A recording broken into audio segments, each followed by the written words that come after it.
अरे काय हे, कुठून आला तू एवढा भिजून? तुला मी सकाळी जाताना सांगितलं ना छत्री घेऊन जा. एवढं पावसाचं वातावरण आहे तरी पण असेच गेले. तिथेच उभा राहा, सगळा चिखल होईल. बॅग दे.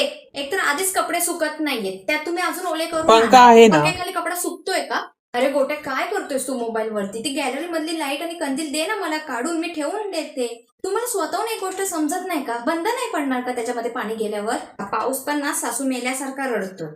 हॅलो, छत्री नेली का हो तुम्ही? नाही नेली ना? एवढं मी सकाळी सांगते छत्री बॅगेमध्ये टाका, तरी नाही जमलं तुम्हाला. एवढं पावसाचं वातावरण झालं, कसं नाही हो तुम्हाला कळत? आता ही दोघं भिजत आले तर तुम्ही पण या भिजत. हे बघ बातम्यांमध्ये सांगतायत 3 दिवस पाऊस पडणार आहे, तरी छत्री नका घेऊन जाऊ. बेडकासारख्या उड्या मारत जावा. असा अवकाळी पाऊस पडला तर शेतीचं नुकसान नाही होणार तर काय होईल?